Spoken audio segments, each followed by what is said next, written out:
ఇదిగో ఆయన మేఘారూఢుడై వచ్చుచున్నాడు, ప్రతి నేత్రం ఆయనను చూచును, భూజనులందరూ ఆయనను చూచి రొమ్ము కొట్టుకొందురో.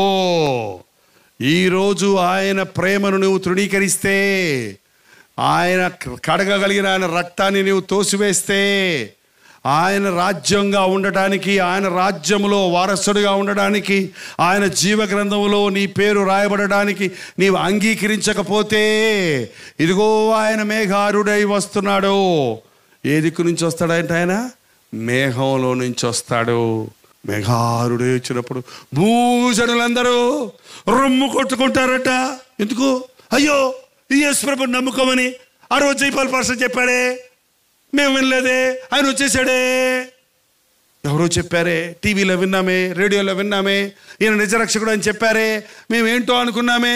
ఏ రోజు వస్తాడో మనకు తెలియదండి.